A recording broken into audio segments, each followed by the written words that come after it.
साथियों नमस्कार, स्वागत है एक बार फिर से आपका अनूपगढ़ शिक्षा विभाग के इस ऑफिशियल यूट्यूब चैनल पर। इसी कड़ी में हम जो है आज आपके लिए ग्रामर के जो प्रश्न हैं जिसमें टॉपिक का नाम है correct form of the verb, उसके अभ्यास प्रश्न जो कि ऑफिशियली बोर्ड द्वारा जारी किए गए हैं उसको हम सॉल्व करने का प्रयास करेंगे। आज जो है हम correct form of the verb के क्वेश्चन की प्रैक्टिस करेंगे। कुछ प्रश्न मैं आपको करवाऊंगा, कुछ प्रश्न आपको मैं घर से करने के लिए भी दूंगा। ठीक है, तो चलिए बिना किसी देरी के आज इस वीडियो की शुरुआत करते हैं। सबसे पहले मैं आपको बता दूं कि वर्ब की जो करेक्ट फॉर्म होती है वो हमें उस सेंटेंस के टेंस के अकॉर्डिंग भरनी होती है, सब्जेक्ट के अकॉर्डिंग भरनी होती है ना। और उसका जो स्ट्रक्चर होता है, इंटरोगेटिव है, पॉजिटिव है, नेगेटिव है, उसके अकॉर्डिंग भरनी होती है।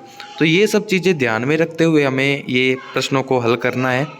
और एक बात सबसे पहले बतानी ये भी ज़रूरी है कि एक लिखित स्थान में ज़रूरी नहीं है कि उसका कोई फिक्स आंसर हो। वर्ब जो है करेक्ट होनी चाहिए, उत्तर सही होना चाहिए। हो सकता है एक से ज़्यादा उत्तर हों, तो ऐसे सवाल भी आपको देखने को मिल सकते हैं। उदाहरण के तौर पर पहला ही सवाल मैं आपके लिए लेकर जो आया हूँ, उस पहले सवाल में जो है सबसे पहली बात, पहला सवाल जो है प्रश्नवाचक है, इंटेरोगेटिव है, क्योंकि लास्ट में क्वेश्चन मार्क लगा है और शुरुआत में रिक्त स्थान दिया है। तो ब्रैकेट में जो वर्ब है वो है रिकग्नाइज। रिकग्नाइज वर्ब को भरना है यू डैश दिस मैन, है ना। तो इसमें जो है हम एक तो प्रेजेंट टेंस और एक पास्ट टेंस को भर सकते हैं। क्यों? क्योंकि हम यहाँ पर did you recognise this man भी भर सकते हैं, do you recognise this man भी भर सकते हैं। बस शर्त ये है कि उस वाक्य में उस टेंस का पर्टिकुलर कोई इंडिकेशन ना दिया हो। इस टेंस में जैसे कोई यस्टरडे, टुडे, ऐसा कोई इंडिकेशन नहीं है टेंस को जो इंगित करता हो, तो इसमें हम जो है do you recognise this man जो है ये अगर भरेंगे तो बेस्ट आंसर, बेटर ये रहेगा। अगर पास्ट और प्रेजेंट में अगर बात करें तो बेटर जो उत्तर है वो do you recognise this man रहेगा। Did you recognise this man भी जो है सही है। क्या आप इस व्यक्ति को पहचानते हैं या पहचानते थे? ठीक है, चलिए दूसरा सवाल करते हैं। आई रिक्त स्थान ए सिंगल लेटर यस्टरडे, और ब्रैकेट में जो वर्ब दी है और एडवर्ब नोट दी है वो है नोट एंड पोस्ट। ठीक है, इसमें एक इंडिकेशन दिख रहा होगा आपको यस्टरडे, तो ये इंगित करता है कि ये पास्ट टेंस का वाक्य है। तो इसमें हमें जो है वाक्य नेगेटिव है तो हेल्पिंग वर्ब की भी आवश्यकता पड़ेगी। तो इसका जो करेक्ट आंसर रहने वाला है वो है I did not post a single letter yesterday, क्योंकि ये पास्ट सिंपल टेंस है और डिड प्लस वर्ब की फर्स्ट फॉर्म आती है। ये बात आप अच्छे से पढ़ चुके हैं, आपके कक्षा अध्यापक ने, है ना, आपको अच्छे से पढ़ाया होगा। तीसरा प्रश्न है ही डैश हिज मिस्टेक, और ब्रैकेट में है नोट और एडमिट। ठीक है, तो इसमें भी कोई भी ऐसा शब्द नहीं दिया है जो टेंस को इंगित करता हो कि प्रेजेंट में है या पास्ट में है। तो he does not admit his mistake भी हो सकता है, he did not admit his mistake भी हो सकता है। दोनों ही आंसर जो हैं सही रहने वाले हैं। प्रश्न नंबर 4 की तरफ हम बढ़ेंगे। When I first met her she dash in a small school, और ब्रैकेट में है स्टडी। तो मेट जो शब्द है आप देख पा रहे होंगे ये वर्ब की सेकंड फॉर्म है। तो ये बताती है ये बात कि ये जो है पास्ट टेंस है। अब कुछ जो मेरे साथीगण है, अध्यापकगण, ये भी कहते होंगे कि अगर आपको एक तरफ वाक्य के वर्ब की सेकंड फॉर्म मिल जाए और दूसरी तरफ आपको वाज वर्ब प्लस वर्ब के साथ आईएनजी भरना है, और कुछ ऐसे भी साथी होंगे कि जो कहते होंगे कि दोनों तरफ वर्ब की सेकंड फॉर्म भरनी है, तो दोनों ही सही बात बोल रहे हैं। ठीक है, when I first met her she was studying in a small school, was verb plus I N G आएगा। क्यों? क्योंकि एक बात तो होती है ग्रामर की, रूल्स की, और एक बात होती है साथियों सेंस की, कि आपका जो अवबोध है वो आपको अनुमति देता है या नहीं देता कि वो वाक्य जो है मतलब बोलने में, पढ़ने में, सुनने में अच्छा लगना चाहिए। तो इसका जो करेक्ट आंसर रहने वाला है वो है when I first met her she was studying in a small school, और इसका करेक्ट आंसर ये भी हो सकता है she studied in a small school. Verb की सेकंड फॉर्म भी आप यूज़ कर सकते हैं। ठीक है, पांचवा जो प्रश्न है वो है it dash dash dash late so they left. इसका साथियों ब्रैकेट में correct form of the verb भरनी है, गेट भरनी है। तो इसका जो अगर हम हिंदी में ट्रांसलेट करेंगे, जो सो जो शब्द है ना वो थोड़ा सा कॉन्ट्रास्ट को दर्शाता है। तो it was getting late so they left. Left जो है लीव की सेकंड फॉर्म है, तो सेकंड फॉर्म है तो पास्ट टेंस हुआ। तो it was getting late so they left, उन्हें लेट हो रहा था तो वो चले गए। छठा जो प्रश्न है डैश डैश डैश ही डैश मैडम, लास्ट में है क्वेश्चन मार्क, तो इंटेरोगेटिव सेंटेंस है, प्रश्नवाचक सेंटेंस है। नोट लाई जो है वर्ब भरनी है, हमें इसकी करेक्ट वर्ब भरनी है। तो इसमें भी जो है प्रेजेंट टेंस या पास्ट टेंस का कोई इंडिकेशंस नहीं दी है ना। तो इसको अपने देखते हैं कि हालांकि उत्तर दोनों ही सही होंगे, लेकिन हमें हमेशा जो है बेस्ट की तलाश रहती है। तो बेस्ट आंसर क्या होगा? Did he note lie madam, क्या उन्होंने मैडम से झूठ नहीं बोला? या फिर does he note lie madam, क्या वो मैडम से झूठ नहीं बोलता है? तो आप जब इसका हिंदी में जब इन दोनों के जब सुनते हैं लाइनें, तो आप देखते हैं कि पास्ट वाला जो है कि क्या उसने मैडम से झूठ नहीं बोला, ये एक बेहतरीन उत्तर है। तो डिड और जो है नोट लाई आना चाहिए। ठीक है, सातवां प्रश्न हम करेंगे। Mother dash dash dash to someone over the telephone. इसमें साथियों आपको टॉक जो है वर्ब दी गई है ब्रैकेट में, इसको आपको फिल करना है। तो इसका एक तो करेक्ट आंसर होगा कि mother is talking to someone over the telephone. माता जी जो हैं फ़ोन पर किसी के साथ बात कर रही हैं। और mother talks to someone over the telephone ये भी हो सकता है, गलत नहीं है। Mother is talking, talks, mother talked ये भी है, लेकिन कोई इंडिकेशन नहीं है। अगर पास्ट का कोई इंडिकेशन होता, कोई शब्द होता, यस्टरडे होता, तो हम पास्ट टेंस की तरफ बढ़ते, लेकिन नहीं है। तो हमें प्रेजेंट टेंस की तरफ ही अपना ध्यान जो है रखना है। तो mother is talking to someone over the telephone ज़्यादा बेटर उत्तर जो है इसका रहने वाला है ना। तो सारा जो खेल है साथियों टेंस का है, शब्दों का है। तो आप मेरे जो विचार हैं, जो मैं आपको समझाना चाह रहा हूँ, आप उस पर जाएं, टेक्निक पर जाएं, टेक्निक पहचानें कि प्रश्नों को हल कैसे किया जाता है। बाकी आपके जो कक्षा अध्यापक हैं आपको अच्छा पढ़ाते हैं, सभी अच्छे टीचर्स हैं, नो डाउट उनमें ज्ञान की कोई कमी नहीं है। लेकिन थोड़ा सा आप जो है मेरी इस अप्रोच पर भी ध्यान दें कि हमें जो है प्रश्नों को सही करना है, उत्तरों को सही करना है ना। तो सही उत्तर भरना है तो कुछ हमें स्मार्ट स्टडी भी करनी होगी। आठवां जो प्रश्न है, all the students dash dash dash A noise in the class eight that time. साथियों आपको लग रहा होगा कि आपने कक्ष में एट दिस टाइम पढ़ा होगा, लेकिन उस वक्त आप इजमात के साथ आईएनजी भरते हैं। तो एट दैट टाइम जब दिस दैट में बदल गया तो प्रेजेंट टेंस भी पास्ट टेंस में बदल गया। तो all the students were making a noise at that time. ठीक है, तो मेक इस ब्रैकेट में होना चाहिए था। कुछ टाइपिंग मिस्टेक रह गई होगी जिन्होंने भी ये टाइप किया बोर्ड वालों से, तो कोई बात नहीं।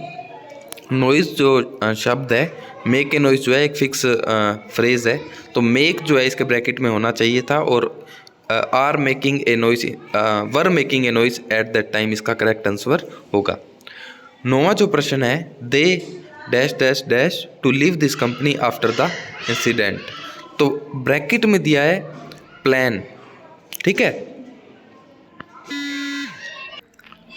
तो प्रश्न नंबर 9 जो है they dash dash dash to leave this company after the incident, इसमें भी आफ्टर जो शब्द यूज़ किया गया है तो इससे भी काफ़ी इफ़ेक्ट पड़ता है। इसमें भी हम जो है वर्ब की सेकंड फॉर्म भरें तो ज़्यादा उचित रहेगा। They planned to leave this company after the incident.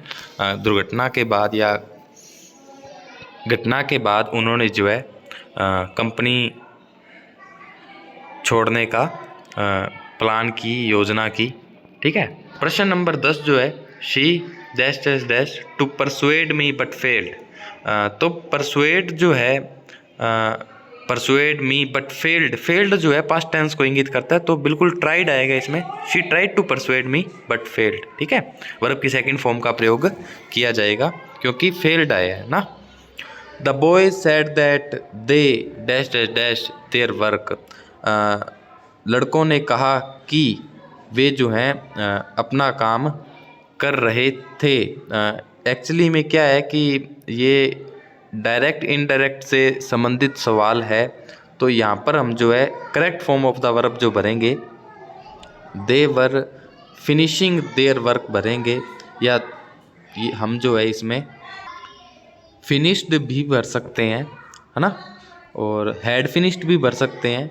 तो ये तो ऑप्शंस पर डिपेंड करता है वैसे, और टेंस पर डिपेंड करता है वैसे। ये जो सवाल है, जो टेक्निक इसमें मैं आपको बताना चाह रहा हूँ, जो मेरा मूल उद्देश्य है वो ये है कि ये जो वाक्य है वो इनडायरेक्ट का है, डायरेक्ट से इनडायरेक्ट में चेंज किया गया, तो हमें उसके अकॉर्डिंग जो है अपनी correct form of the verb भरनी है कि डायरेक्ट में जो आई हो वो इनडायरेक्ट में चेंज हो जाए। अगर डायरेक्ट में वर्ब की फर्स्ट फॉर्म थी तो हम यहाँ फिनिश्ड कर देंगे, सेकंड फॉर्म कर देंगे। सेकंड फॉर्म थी तो हैड थर्ड कर देंगे, हैड फिनिश्ड कर देंगे, है ना।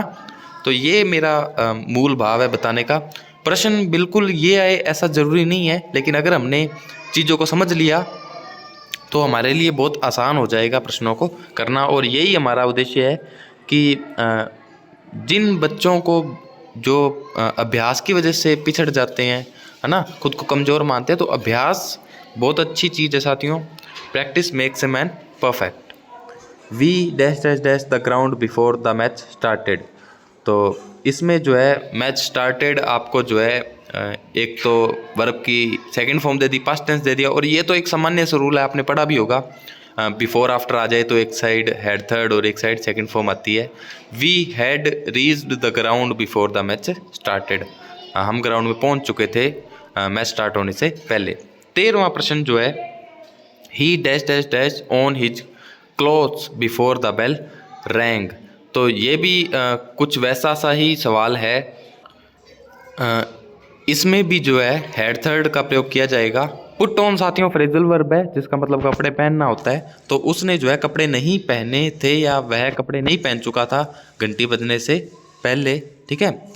14वां प्रश्न the principal was happy to find that the clerk dash dash dash all letters, और ब्रैकेट में जो correct form of the verb है वो टाइप है। तो कुछ प्रश्न तो टेक्निक से होते हैं और कुछ भाव से होते हैं। प्रिंसिपल खुश था, क्यों खुश था, ये पाकर कि क्लर्क ने जो है लेटर टाइप कर दिए थे, है ना। वाज का प्रयोग हुआ तो पास्ट टेंस का पास्ट परफेक्ट का यूज होगा, the clerk had typed all letters, तो हैड थर्ड हैड टाइप जो है इसका करेक्ट आंसर रहने वाला है।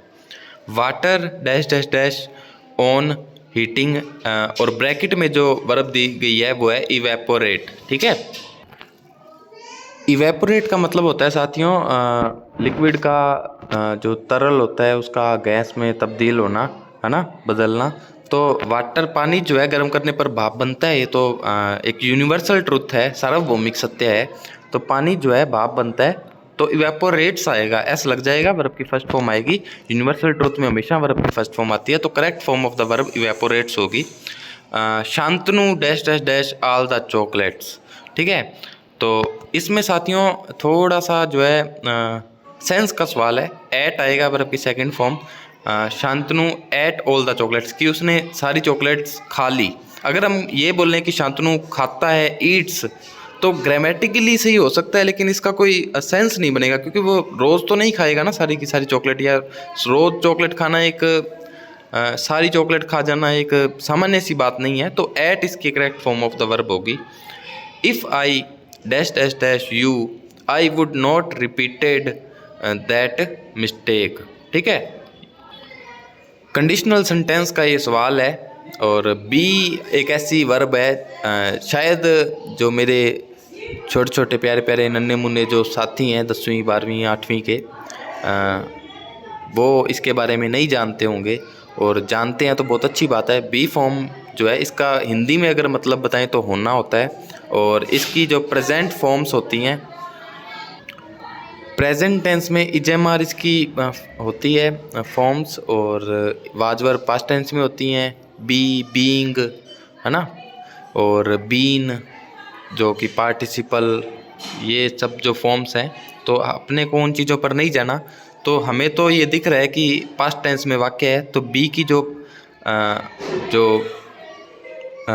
पास्ट फॉर्म है वो वाज और वर होती है। लेकिन एक अच्छी बात ये है कि जब भी आपको इफ़ के साथ आई दिखे और आपको वाज या वर में से कुछ चुनना हो, तो आपको हमेशा ही वर को चुनना है। आप कभी भी जो है वाज को नहीं चुनेंगे। ये बात आप हमेशा ध्यान रखना। इफ़ आई के बाद अगर वाज वर में से चुनना हो तो आप हमेशा वर चुनेंगे, है ना। तो ये बात आप ध्यान रखना। कंडीशनल सेंटेंसेस के सवाल हैं, हम ज़्यादा इसमें गहराई में नहीं जाएंगे, इससे आपको जो है हल्का सा दबाव महसूस हो सकता है। तो आपका बस जो स्कोर है, जो आपका ज्ञान है विषयगत, वो अच्छा होना चाहिए, है ना। 18वां प्रश्न हम करने जा रहे हैं। आई dash dash dash this book for last 4 years। तो आपको जो है 4 दिख गया और टाइम दिख गया, तो ये बात तो फिक्स है कि परफेक्ट कंटिन्यूस का वाक्य है, प्रेजेंट का है, पास्ट का है या फ्यूचर परफेक्ट कंटिन्यूस का है। ये तो कोई इंडिकेशंस तो नहीं दिए, तो इसे हम जो है प्रेजेंट टेंस का मानते हुए करेंगे। I have been writing this book for last 4 years। मैं पिछले 4 सालों से ये जो है बुक लिख रहा हूँ, ठीक है। 19वां जो सवाल है, I dash dash dash you in writing the essay. तो इसमें आप जो है मॉडल वर्ब भरेंगे तो बहुत अच्छा लगेगा कि I can help you in writing the essay, मैं तुम्हारी मदद कर सकता हूँ ऐसे लिखने में। साथियों, सारे जो सवाल हैं वो सेंस से रिलेटेड हैं, है ना। तो आपको बहुत अच्छा सेंस का इस्तेमाल करना है। आप कहोगे सर कि ये हमारे लिए थोड़ा सा डिफ़िकल्ट हो जाएगा, और आप अगर पिछले सालों के पेपर्स उठाएंगे तो बिल्कुल आपको परेशानी नहीं होगी, ठीक है। आप देख पाएंगे कि अगर आप इन सवालों को कर रहे हैं तो आप पिछले साल के जो सवाल हैं ग्रामर के, वो भी आप अच्छे से कर रहे होंगे, है ना। वहाँ पे तो आपको ऑप्शंस भी दिए जाते हैं, यहाँ पर तो ऑप्शन नहीं है आपके पास, वहाँ आपको ऑप्शन भी दिए जाएंगे, तो आप अच्छे से कर लेंगे उसको। तो कोई भी किसी भी प्रकार की टेंशन लेने की आवश्यकता नहीं है, ठीक है। 20वां सवाल है, he dash dash dash back yet. ये आपको एक हिंट कह दूं कि येट जिस सवाल में आ जाए तो वो प्रेजेंट परफेक्ट का जो है सवाल होता है, या वाक्य होता है, सेंटेंस होता है, स्ट्रक्चर होता है। तो इसमें जो है प्रेजेंट परफेक्ट में हैज और हैव में से यूज़ करना होता है। He has not come back yet, वह अभी तक वापस नहीं आया है। और 21वें सवाल की बात करें तो वाइल का प्रयोग किया गया है, और वाइल एक प्रकार से खुद एक इंडिकेशन है कि वाजवर प्लस आईएनजी आएगा। ये तो आप फिक्स याद ही कर लेना कि वाइल जब आपको दिख जाए तो वाजवर के साथ आईएनजी लगानी है आपको वर्ब के साथ। तो while I was listening to the music my younger son was dancing. तो वाज डांसिंग आपको एक इंडिकेशन दिख गया, तो यहाँ से भी आप पता कर सकते हैं, ठीक है। 22वां सवाल है, और देख लेते हैं कि ये लास्ट सवाल है या नहीं। तो बिल्कुल ये लास्ट सवाल है, इसके बाद रिपोर्टेड स्पीच है। Some of my friends dash dash dash the Taj Mahal last week, और ब्रैकेट में जो फॉर्म भरनी है वो है विजिट। तो ये जो है मैं आप इसका जो उत्तर है, करेक्ट आंसर है, अपने अध्यापकों की मदद से, अपने अभिभावकों की मदद से जो है सभी साथी कमेंट करेंगे इस वीडियो के लास्ट नीचे जो है कमेंट सेक्शन में, उसका मैं आपको ज़रूर रिप्लाई दूंगा। विजिट आपको फॉर्म भरनी है, कुछ इंडिकेशंस होंगे टेंस के, है ना, उसको ध्यान में रखते हुए बहुत अच्छे से इसकी हिंदी बनाते हुए, ट्रांसलेट करते हुए आप मदद से या खुद भी जो है प्रयास करें। पहले तो प्रयास करें, खुद करें इस सवाल को, नहीं तो आप अध्यापक की मदद लें, तो आपका अच्छे से ये जो है प्रश्न हल हो जाएगा। और कमेंट सेक्शन में मैं आपका आंसर का इंतज़ार करूँगा। तो साथियों, आज जो है हमने correct form of the verb के सवाल किए, है ना। तो इसी तरह हम प्रयासरत हैं कि आपके जो है आपकी जितनी सी ज़्यादा से ज़्यादा मदद हो सके। जिन विद्यालयों में कक्षा अध्यापक, संबंधित विषय अध्यापक नहीं है, तो उन छात्रों तक पहुंचना भी हमारा मकसद है। आपके विषयों का संवर्धन करना, ज्ञान में वृद्धि करना भी हमारा मिशन है, इसीलिए इसका नाम मिशन सक्सेस है। और बोर्ड परीक्षाओं में उचित हमारी उम्मीदों के अनुरूप परिणाम है, ये भी हमारा मिशन है। तो हम प्रयासरत हैं, इन सभी उद्देश्यों को, लक्ष्यों को हम पूरा करेंगे, और आप सभी इसमें हमारा सहयोग करेंगे। अभी अंग्रेजी की कक्षाएं चल रही हैं, और धीरे धीरे हम आपके सामने डिजिटल बोर्ड से पढ़ाते हुए भी नज़र आएंगे। ऐसा हमारा प्रयास चल रहा है। इंफ्रास्ट्रक्चर जो है उसको हम तैयार कर रहे हैं और गणित, विज्ञान इनकी क्लासेस भी आपको जो है दी जाएं जल्द से जल्द, ताकि आपकी जो विषयगत समस्याएं हैं उनको हम दूर कर पाएँ। ऐसा सम्माननीय जिला शिक्षा अधिकारी महोदय का मानना है, मार्गदर्शन है। तो उन्हीं के मार्गदर्शन में हम ये जो है सारा कार्य कर रहे हैं, उनकी अभी प्रेरणा से। तो आप सभी सहयोगी बने और अनूपगढ़ ज़िले को राजस्थान में एक नई ऊंचाइयों तक लेके जाएं, ऐसी मैं कामना करता हूं। धन्यवाद साथियों। मैं पटल अरोड़ा, सीनियर टीचर इंग्लिश।